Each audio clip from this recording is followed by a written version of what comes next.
Assalamualaikum warahmatullahi wabarakatuh teman-teman semua. Suasana mendung teman-teman, gerimis hujan di kolam teman-teman. Hari ini mau nanam jeruk cokun ya teman-teman. Cara simpel, cara organik. Selamat menyimak ya teman-teman, semoga menginspirasi. Jeruk cokun adalah salah satu jeruk varietas baru ya teman-teman. Ini sangat manis sekali. Manisnya itu melebihi jeruk yang ada di pasaran, misalnya jeruk santang madu dan jeruk-jeruk yang lainnya ya teman-teman.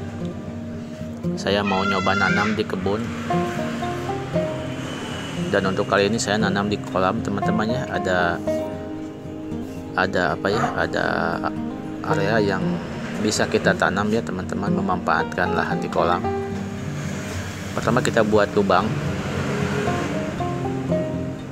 Lubangnya ini ukurannya kalau diperkirakan kedalaman antara 40 sampai 50 ya teman-teman. Lalu lebarnya kitaran berdiameter sekitar 40. Tapi dikondisikan dengan kondisi polybag daripada bibit yang mau kita tanam ya teman-teman. Lebih besarnya kurang lebih sekitar 10 sampai 15 cm ya. Dikondisikan aja. Lubang udah kita siapkan ya teman-teman. Untuk penanganan yang pertama, jangan kita langsung masukkan ya teman-teman. Tapi kita beri dulu dolomit atau kapur tani, atau bisa apu juga ya teman-teman. Nah, seperti ini penampakan kapur dolomit ya teman-teman. Tujuannya dikasih kapur dolomit karena ini lagi gerimis ya, lagi suasana musim penghujan meskipun tidak setiap hari. Jadi ini tingkat keasamannya itu tinggi ya dari curah air hujan ini, sehingga pH tanahnya menjadi tidak stabil. Nah, kita kasih kapur dolomit supaya pH tanahnya stabil ya teman-teman, sehingga sangat tepat untuk kita tanam tanaman. Kalau pH-nya bagus, tanamannya juga akan tumbuh berkembang dengan optimal ya teman-teman.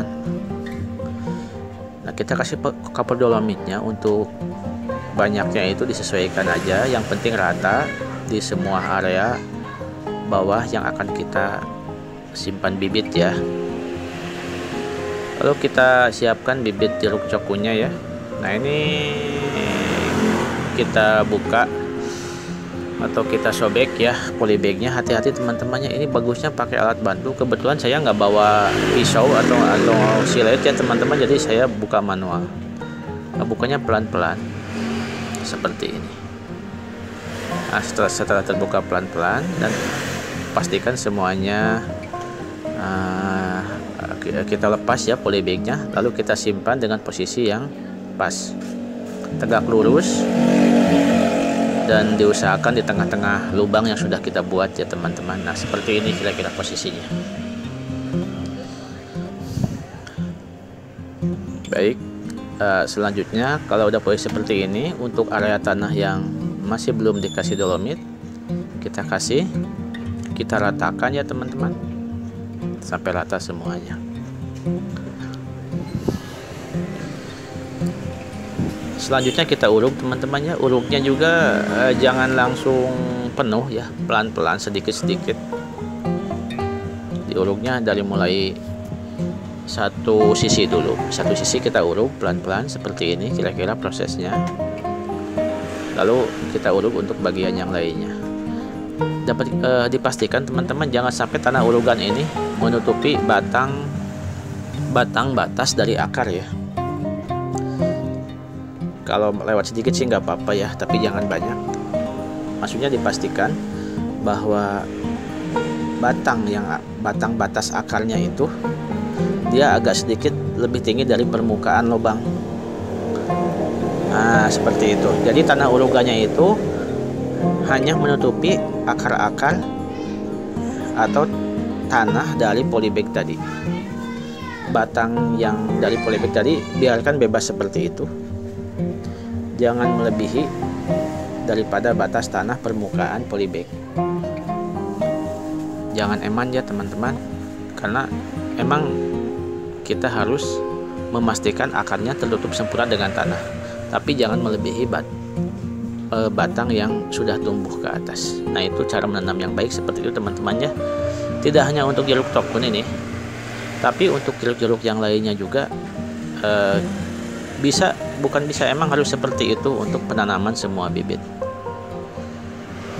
Nah, baru setelah itu tanah yang di sampingnya kita kasih bahasa Sundanya kolomalir, atau kalau bahasa Indonesianya parit kecil. Terus tanah yang di sampingnya digeserkan, kita cangkul. Nah, seperti ini. Tapi bukan untuk diurungkan ke atas ya teman-teman, pinggirnya aja kita buat seperti ini. Tujuannya supaya ketika ada air hujan tidak bergenang di area akar dan pohonnya. Kita bersih-bersih rumputnya ya teman-teman, seperti ini. Jadi kita harus bikin seperti ini, agak lebih tinggi posisinya, sehingga ketika ada hujan, air itu akan mengalir ke area parit-parit itu, sehingga tidak menggenangi akar. Kalau menggenangi akar itu bisa busuk ya teman-teman. Tanaman kita lama-lama kelamaan bisa mati, dan bisa ada hama-hama seperti hama pemakan akar ya, rayap pemakan akar. Itu kita harus pastikan posisinya seperti ini. Nah, kira-kira seperti ini ya teman-teman, sudah selesai. Dan mungkin kurang lebih beberapa hari kita harus kontrol kondisinya.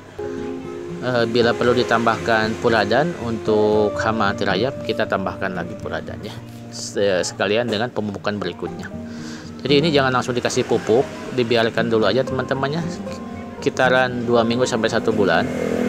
Ketika akar sudah cukup kuat, kita harus kasih rutin pupuk, mau pupuk organik ataupun pupuk kimia ya.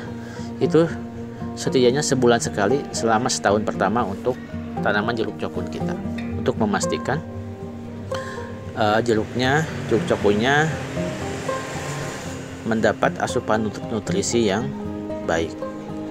Pupuknya itu kalau mau mudahnya itu kalau di pasaran ada pupuk NPK 1616 teman-teman ya.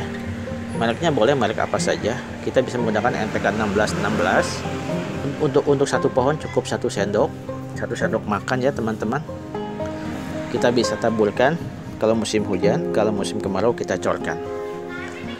Untuk sisa dolomitnya kita tambahkan lagi teman-temannya untuk tahapan air seperti ini. Dan proses penanaman jeruk cokun kita sudah selesai ya teman-teman. Mudah-mudahan bisa subur dan bisa bagus. Kita kontrol setiap 2 minggu atau seminggu sekali ataupun sebulan sekali, dan kita kasih pupuk dengan rutin ya. Semoga berhasil, semoga menginspirasi. Selamat mencoba ya teman-teman, dan terima kasih. Wassalamualaikum warahmatullahi wabarakatuh.